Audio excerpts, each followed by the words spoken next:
আমি স্কিলৰ কাৰণে অসমত বহুত ডাঙৰ পৰিকল্পনা হাতত লৈছোঁ। আজিও মোৰ মিটিং আছে। যেনে এই বছৰে মই এটা সৰু উদাহৰণ দিছোঁ, 11 লাখ ল'ৰা ছোৱালীয়ে তৃতীয় আৰু চতুৰ্থ বৰ্গৰ পৰীক্ষাত অৱতীৰ্ণ হৈছে। চাকৰি পাব 7,000। বাকী ল'ৰা ছোৱালীখিনিক আমি কি কৰিম? স্কিল এডুকেশ্যন, স্কিল ট্ৰেইনিং আৰু বিভিন্ন জাগাত বিভিন্ন ভাৰতবৰ্ষৰ কোম্পানী আদিত আমি তেওঁলোকক কেনেকৈ নিয়োগ কৰিব পাৰোঁ। যেনেকৈ আমি নিয়োগৰ বাবে স্বচ্ছ পৰীক্ষা পাতিছোঁ, বিকল্পভাৱে চাকৰি নোপোৱা ল'ৰাখিনিৰ কাৰণেও আমি কি কৰিব পাৰোঁ তাৰো চিন্তা চৰ্চা আমি কৰি আছোঁ।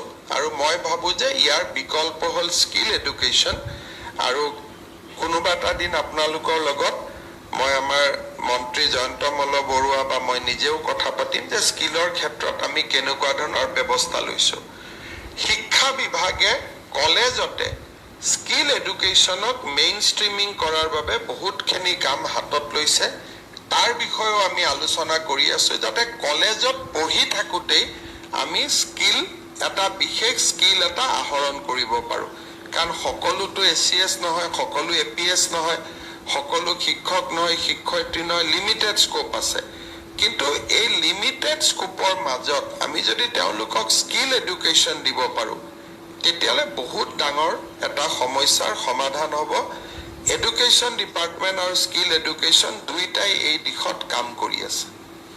এটা বেলেগ ইছ্যুৰ ওপৰত কৰে বুলি আজি আৰু নালাগে, বাংলাদেশ বৰ্ডাৰলৈ আজি গোটেই অসমতে ছাত্ৰীসকল